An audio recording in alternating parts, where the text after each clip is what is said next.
കുട്ടി എല്ലാ കാര്യത്തിലും ഓക്കെയാണ്, ഓടിച്ചാടി എല്ലാ കാര്യങ്ങളും ചെയ്യും, താല്പര്യമാണ് കാര്യങ്ങളൊക്കെ ചെയ്യാൻ വേണ്ടിയിട്ട്, നല്ല രീതിയിൽ തന്നെ ബിഹേവ് ചെയ്യുകയൊക്കെ ചെയ്യും, വളരെ പക്വതയോടുകൂടി കാര്യങ്ങൾ മനസ്സിലാക്കി ഉൾക്കൊണ്ടുകൊണ്ട് തന്നെ ചെയ്യുകയൊക്കെ ചെയ്യും. പക്ഷെ പഠനത്തിലോട്ടേക്ക് വരുന്ന സമയത്ത് ഭയങ്കര പിറകോട്ടാണ്. സ്കൂളിൽ പോകുന്നതിനോട് ഒട്ടും താല്പര്യമേ ഇല്ല എന്നുള്ളതാണ്. നമ്മൾ 1ാം ക്ലാസ്സിലൊക്കെ ആയ സമയത്ത് നമ്മൾ വിചാരിച്ചു 2ാം ക്ലാസ്സിലൊക്കെ ആവുന്ന സമയത്ത് റെഡിയാവും, 2ലെത്തിയപ്പോൾ വിചാരിച്ചു എന്നാലും 3ലോട്ടൊക്കെ ആവുന്ന സമയത്തൊക്കെ റെഡി ആയിരിക്കും. പക്ഷെ ഈ വർഷങ്ങൾ ഇങ്ങനെ കയറി പോയെന്നല്ലാതെ കുട്ടിയുടെ പഠന നിലവാരത്തിൽ മെച്ചപ്പെടുത്താൻ വേണ്ടി സാധിച്ചിട്ടില്ല എന്നുള്ളതാണ്. അത് മാത്രമല്ല, ഭയങ്കര മടിയാണ്, ക്ലാസ്സിലേക്ക് പോകാന്ന് പറയുന്നതിന് മടിയാണ്. അപ്പൊ അവൻ്റെ അടുത്ത് സ്കൂളിൽ പോകണ്ട എന്ന് പറയുന്നതാണ് അവനെ സംബന്ധിച്ചിടത്തോളം ജീവിതത്തിൽ ഏറ്റവും വലിയ സന്തോഷം എന്നുള്ള രീതിയിലാണ് കുട്ടിയുടെ അവസ്ഥ എന്ന് പറയുന്നത്. എന്താണ് ഇതിന്റെ പ്രശ്നം?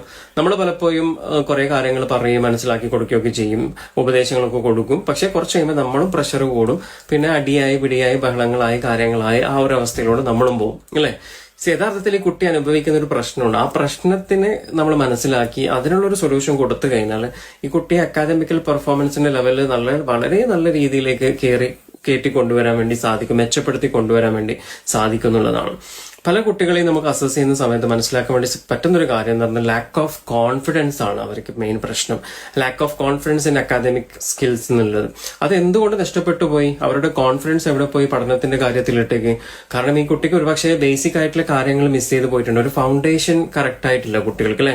അക്ഷരങ്ങൾ മനസ്സിലാക്കേണ്ട സമയത്ത് മനസ്സിലാക്കാൻ വേണ്ടി സാധിച്ചിട്ടില്ല കുട്ടികൾക്ക്. അതുപോലെ തന്നെ അതിന്റെ സൗണ്ടുകളോ കാര്യങ്ങളോ ഒന്നും അറിയുന്നില്ല, കൂട്ടി വായിക്കാൻ വേണ്ടി പറ്റുന്നില്ല. അതുകൊണ്ട് തന്നെ മറ്റുള്ള പിയർ ഗ്രൂപ്പിന് കൂടി ഇരിക്കുന്ന സമയത്ത്, മറ്റുള്ള കുട്ടികളുടെ ഇരിക്കുന്ന സമയത്ത് അവരുടെ കോൺഫിഡൻസ് വളരെ കുറഞ്ഞു പോകും.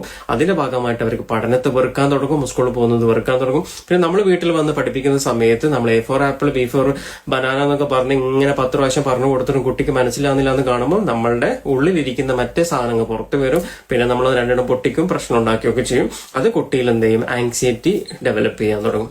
ഫിയർ ഓഫ് ഫെയിലിയറിലോട്ടേക്കൊക്കെ കുട്ടി വരാൻ വേണ്ടി ചാൻസസ് ഉണ്ട്. ഇതിന്റെ ഒക്കെ ഭാഗമായിട്ട് കുട്ടികൾ പഠനത്തെ വെറുത്തിട്ടുണ്ടാവും. പിന്നെ അവർക്ക് ആ സബ്ജക്ട്, ആ പഠിക്കാന്ന് പറയുന്ന വാക്കിനോട് തന്നെ ഭയങ്കര വെറുപ്പായിരിക്കും. അതുപോലെ തന്നെ നമ്മൾ കാണുന്ന ഒരു കാര്യമാണ് സോഷ്യൽ ഇഷ്യൂസ്, അല്ലെ? സ്കൂളിൽ ഉള്ള പിയർ ഗ്രൂപ്പിന്റെ ഇടയിൽ ഉണ്ടെന്ന ബുള്ളിങ്, ഈ പരിഹസിക്കുക, ചെറിയ കാര്യങ്ങളായിരിക്കാം കുട്ടികൾക്കിടയിൽ പരിഹസിക്കുന്നതും കളിയാക്കി പറയുന്നതും ഒക്കെ, അതൊക്കെ അവരെ വല്ലാതെ തളർത്തിയിട്ടുണ്ടാവും. അതിന്റെ ഭാഗമായിട്ടും കുട്ടികൾക്ക് സ്കൂളിൽ പോകുന്നതിനോട് ഒട്ടും താല്പര്യമില്ലാത്തൊരവസ്ഥ കാണാറുണ്ട് നമ്മൾ. അതുപോലെ തന്നെ നമ്മൾ lack of interesting teachers and subject എന്നില്ല, ഏതെങ്കിലും ഒരു സബ്ജക്റ്റിനോടുള്ള ഒരു ഇൻട്രസ്റ്റിംഗ് തീരെ ഇല്ല, ആ ക്ലാസ് എടുക്കുന്ന ടീച്ചേഴ്സിനോടും വലിയ താല്പര്യം ഉണ്ടാവില്ല, അതിനെ പേടിച്ച് നമ്മൾ സ്കൂളിൽ പോകാതിരിക്കും. അങ്ങനെ നമ്മുടെ ഫൗണ്ടേഷൻ മിസ്സിങ് വരും, അല്ലെ? ഇപ്പൊ നമുക്ക് എന്താ ചെയ്യാൻ പറ്റുക? ഇത്തരത്തിലുള്ള കുട്ടികളെ അവരെ നല്ല രീതിയിൽ അസസ് ചെയ്യാം. നിങ്ങൾ ഏതെങ്കിലും ഒരു കൗൺസിലറിനെ വിധേയമാക്കുക, അവർ അസസ് ചെയ്യും, അതിനുള്ള റെമഡിയേഷൻസ് കൊടുക്കുക, ഡെവലപ്പ് ചെയ്ത് കൊണ്ടുവരിക മുന്നോട്ടേക്ക്.